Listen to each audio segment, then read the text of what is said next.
Tender ధాన్యం పైసలు ఇవ్వట్లేదంట. Tender ధాన్యం పైసలు ఇవ్వట్లేదంట. 2022-23 యాసంగి వడ్లు 16,31,439 టన్నులు పెండింగ్ ఉన్నాయంట. 2022-23 యాసంగి వడ్లే 16,31,439 టన్నులు పెండింగ్ ఉన్నాయి. ఇక 1,572 మంది మిల్లర్ల నుంచి వెళ్ళి 3,847 కోట్లు రాలేదు బిల్లులు. ఇంకా పైసలు 3,847.38 కోట్లు రాలేదు. ఇటీవల వసూలైంది కేవలం 40.20 కోట్లు మాత్రమే. 558.93 కోట్ల వేలం ధాన్యం బాకీలతో సూర్యాపేట జిల్లా ప్రథమ స్థానం అంట. సో ఈ రైస్ మిల్లర్ల దందా అనేది ఈ అవినీతి కుంభకోణం లాగానే చెప్పుకోవచ్చు దీన్ని. ఎందుకంటే ఇక వీళ్ళు 1,572 మంది మిల్లర్లు ఎవరైతే ఉన్నారో వీళ్ళపైన కేసులు నమోదైనాయి. సో కొంతమంది కోర్టుకెళ్ళి స్టే తెచ్చుకున్నారు. కానీ పూర్తి స్థాయిలో మాత్రం ఎక్కడ విచారణ జరుగుతలేదు. అసలు ధాన్యం ఎటు పోయింది ఏందనేది కూడా తెలుస్తలేదు. సో దీనికి ఫస్ట్ రాష్ట్రానికి ఆర్థిక భారం ఏ విధంగా పడుతుందో ఫస్ట్ ఇది తెలుసుకోండి మీరు. 1,000 కోట్ల రూపాయల బకాయిలు వసూలు కాకపోవడంతో రాష్ట్ర పౌర సరఫరాల సంస్థ తీవ్ర ఆర్థిక భారం పడుతుంది ఈ సంస్థ పైన. ఇక ఇది రైతులకు సకాలంలో చెల్లింపులు చేయడంపై, అలాగే వచ్చే సీజన్ ధాన్యం కొనుగోలుకు అవసరమైన నిధుల సమీకరణపై, బ్యాంకు వడ్డీలపై తీవ్ర ప్రభావం చూపే అవకాశం ఉందని అధికారులు భావిస్తున్నారు. ఇక రాష్ట్రం ధాన్యం కొనుగోలును పర్యవేక్షించేందుకు ఆన్లైన్ ప్రొక్యూర్మెంట్ మేనేజ్మెంట్ సిస్టమ్ అమల్లో ఉన్నప్పటికీ డిఫాల్ట్ మిల్లర్ల నుంచి బకాయిల వసూలులో ఆశించిన ఫలితాలు కనిపించడం లేదని అధికార వర్గాలు పేర్కొంటూ ఉన్నాయి. సో అట్లా రైతులు ఇప్పుడు ఈ వ్యవస్థ అనేది కూడా ఎట్లా ఉంటుందంటే, ఫస్ట్ వడ్లని ప్రభుత్వం కొంటుంది, ఐకేపీ సెంటర్లలో అక్కడ ఇక్కడ వడ్లు కొంటుంది. సో కొన్న తర్వాత అయితే ఈ యాసంగి వడ్ల విషయంలో ఫస్ట్ వడ్లని ప్రభుత్వం కొంటుంది. ప్రభుత్వం దగ్గర నుంచి వెళ్ళి మళ్ళీ మిల్లర్లకు పంపిస్తారు. మిల్లర్లు ఏం చేయాలి, ఆ వడ్లని బియ్యంలాగా మార్చి మళ్ళీ ప్రభుత్వానికి అప్పచెప్పాలి. సో ఇది ప్రాసెస్ అన్నమాట. కానీ ఇక్కడ ఏమైందంటే ఈ రైతులు ప్రభుత్వానికి ధాన్యం వడ్లు అమ్మేసిర్రు. మళ్ళా ఈ ప్రభుత్వం దగ్గర నుంచి రైస్ మిల్లర్లకు వడ్లు పోయినాయి, లెక్క ఉన్నది బరాబర్ మొత్తం ఆడదాకా. కానీ ఈ మళ్ళీ మిల్లర్ల దగ్గర నుంచి వెళ్ళి ప్రభుత్వానికి రాలేదు. సో అక్కడ భారీ మొత్తంలో కూడా ఈ ధాన్యాన్ని అంతా దాచిపెట్టేసారు, మింగేసారు, పందికొక్కులాగా మారిపోయి. వీళ్ళు ఏం చేశారు అంటే ధాన్యాన్ని అంతా కూడా దాచుకొని లక్షల కోట్లలో వీళ్ళు ఈ మిల్లర్లు మొత్తం కూడా కుంభకోణం చేసారు. ఒక స్కామ్ లెక్క అనుకోండి ఇదిగా. సో అయితే ఇప్పుడు ఇంకా ఈ 3,847.38 కోట్లు రాలేదు ఇంకా. మొత్తం వసూలైంది ఎంత? 3,800 అంటే 3,900 కోట్లు ఏడా, 40-50 కోట్లు ఏడా, 40 కోట్లు వసూలైంది.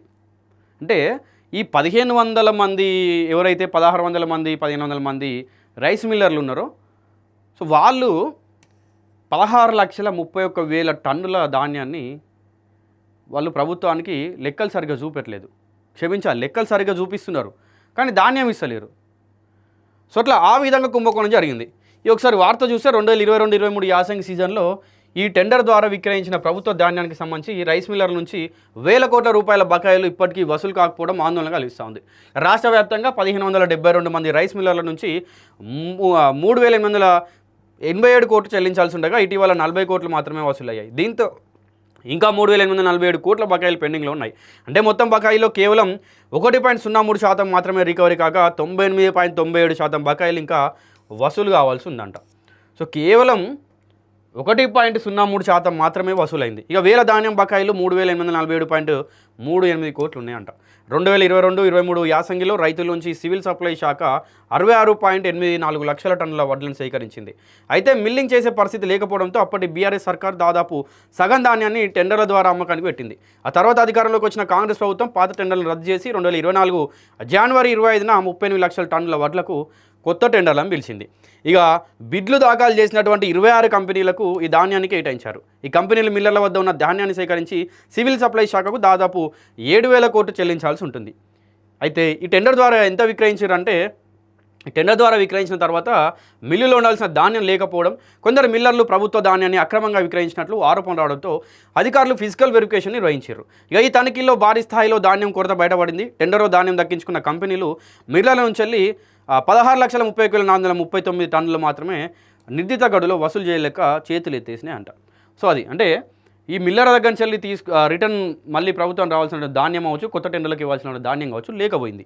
దీంతో ప్రభుత్వం ఒక మంత్రివర్గ ఉపసంఘాన్ని వేసి వీళ్ళు ఏం చేశారు, ధర నిర్ణయించింది. ఆ మేరకు బకాయిలను సివిల్ సప్లై శాఖకు చెల్లించాల్సిన మిల్లర్లను ఆదేశించింది అనమాట. అంటే మిల్లర్ల దగ్గర ధాన్యం లేదు కదా, సో ఇప్పుడు మీరు ధాన్యానికి ఒక ధర నిర్ణయించింది అన్నట్టు. ఒక ధర నిర్ణయించి సరే ఇక ఎవరు ఏ మిల్లుల ఎన్ని టన్నుల వడ్ల అయినాయి, ఎన్ని టన్నుల బియ్యం అయినాయి అనేది దానికి ఒక నిర్దిష్ట ధరను నిర్ణయించి అది కట్టుమని చెప్పారు. అయితే ఈ పెండింగ్ ధాన్యానికి సంబంధించి అత్యధికంగా సూర్యాపేట జిల్లాలో 558.93 కోట్లు, అంటే దగ్గర 559 కోట్ల బకాయిలు ఉండగా అక్కడ ఒక్క రూపాయి కూడా రికవరీ కాలేదంట. ఇక్కడ సూర్యాపేట జిల్లాలో 559 కోట్ల రూపాయలు రావాల్సినట్టు ఉంటే బకాయిలు ఒక్క రూపాయి కూడా రాలేదు. ఈ వనపర్తిలో ఎంత ఉన్నాయి, 474.43 కోట్లు, నిర్మల్లో 294.98 కోట్లు, నిజామాబాద్లో 261 కోట్లు, నాగర్ కర్నూల్లో 250.24 కోట్లు, మెదక్ జిల్లాలో 245.47 కోట్లు, నల్గొండలో 241.84 కోట్లు, జగిత్యాల 206.31 కోట్లు, మహబూబ్ నగర్లో 152.96 కోట్లు, నారాయణపేటలో 151.8 కోట్లు బకాయిలు చెల్లించాల్సి ఉంది. ఇక పలు జిల్లాల్లో 100కు పైగా మిల్లులు బకాయిలను పెండింగ్ పెట్టినాయి. ముఖ్యంగా నిజామాబాద్ 125 మిల్లులు, వనపర్తిలో 114 మిల్లులు, సిద్దిపేటలో 103 మిల్లులు, కరీంనగర్లో 101 మిల్లులు ధాన్యం లేదా దానికి సంబంధించిన పైసలు ఇవ్వకుండా మొండికేస్తూ ఉన్నాయి. సో ఇక్కడ మీకు అర్థమైపోయి ఉంటుంది. అయితే ధాన్యం అప్పచెప్పాలి. ఇప్పుడు ఎగ్జాంపుల్కి ఒక మిల్లులో ఒక 50 టన్నులో 100 టన్నులో ధాన్యం ఉందనుకోండి. ఇప్పుడు మీరు అయితేనా ధాన్యం ప్రభుత్వం తిరిగి ఇచ్చేసేయాలి. లేదు మీరు ధాన్యాన్ని బయట అమ్ముకున్నారా, లేకపోతే ధాన్యాన్ని ఏం చేసిర్రా, మరి మీలాంటి పందికొక్కులు వాటిని తిన్నాయా తెలియదు. మీరు ఏం చేయాలి, ధాన్యం మీకు లేదు కాబట్టి దానికి సంబంధించినటువంటి ధరను ప్రభుత్వాన్ని చెల్లించాల్సి ఉంటుంది. అయితే ఈ మిల్లర్లు ఏం చేస్తున్నారంటే అతి తెలివితోటి రెండు ఇస్తలేరు, అటు ధాన్యం ఇస్తలేరు, ఇటు పైసలు ఇస్తలేరు, ఏది కట్టకుండా మొండికేస్తున్నారు అన్నట్టు.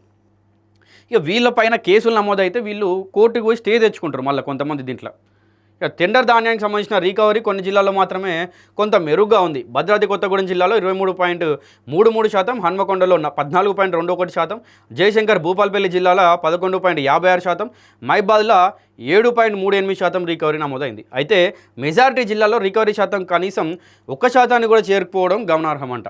కనీసం 1% కూడా రికవరీ చేరుకోలేదంట. ఒక్కొక్క జిల్లాలో 100కు పైన మిల్లులు ఉన్నాయి. ఇందాక మీకు ఇక్కడ లెక్క చెప్పినట్టుగా ఒక్కొక్క జిల్లాలో 100కు పైన మిల్లులు ఉన్నాయి. ఒక్కొక్క జిల్లా దగ్గర నుంచి కూడా 400, 300, 200కు పైగా కోట్లు రావాలి. కనీసం 1% కూడా రికవరీ చేయలేకపోతున్నారు. ఇక 2022-23 యాసంగి టెండర్ ధాన్యం బకాయిల వసూలపై ప్రభుత్వం ఇటీవల కఠిన చర్యలు చేపట్టింది. డిఫాల్ట్ మిల్లర్లపై రెవెన్యూ రికవరీ చట్టం కింద చర్యలు తీసుకోకపోవడంతో పాటు క్రిమినల్ కేసులు నమోదు చేసే అవకాశాన్ని ప్రభుత్వం పరిశీలిస్తుంది. ఇక అవసరమైతే సెక్యూరిటీ డిపాజిట్ల స్వాధీనం, ఆస్తుల జప్తు వంటి చర్యలకు కూడా సిద్ధమవుతున్న టెండర్లు ఇవి అధికారులు చెప్తా ఉన్నారు. మరోవైపు దాదాపు 2000 రైస్ మిల్లర్ల నుంచి ప్రభుత్వానికి రావాల్సిన సిఎంఆర్ బకాయిలు 4000 కోట్ల పైగా చేరినట్లు అధికారులు వెల్లడించారు. ఇందులో గత 6 నెలల్లోనే సుమారు 1000 కోట్ల మేర బకాయిలను వసూలు చేసినట్లు సమాచారం. పాత బకాయిలు పూర్తిగా చెల్లించిన మిల్లర్లకే భవిష్యత్తులో సిఎంఆర్ కేటాయించాలని ప్రభుత్వం నిర్ణయించింది. సో అట్లా పాత బకాయిలు ఏవైతే ఉంటాయో అవి చెల్లించినటువంటి మిల్లర్లకు మాత్రమే మళ్ళీ అవకాశం ఉంటుంది, మళ్ళీ సిఎంఆర్ నియమించే అవకాశం ఉంటుంది. కానీ ఎంత పెండింగ్ ఉన్న ఈ యాసంగి వడ్లు 2022-23లోనే 16,31,439 టన్నులు పెండింగ్ ఉన్నాయి. అండ్ మొత్తంగా రాష్ట్ర వ్యాప్తంగా చూసుకుంటే ఒక్కొక్క జిల్లాకి 100కు పైగా రైస్ మిల్లులు ఉన్నాయి.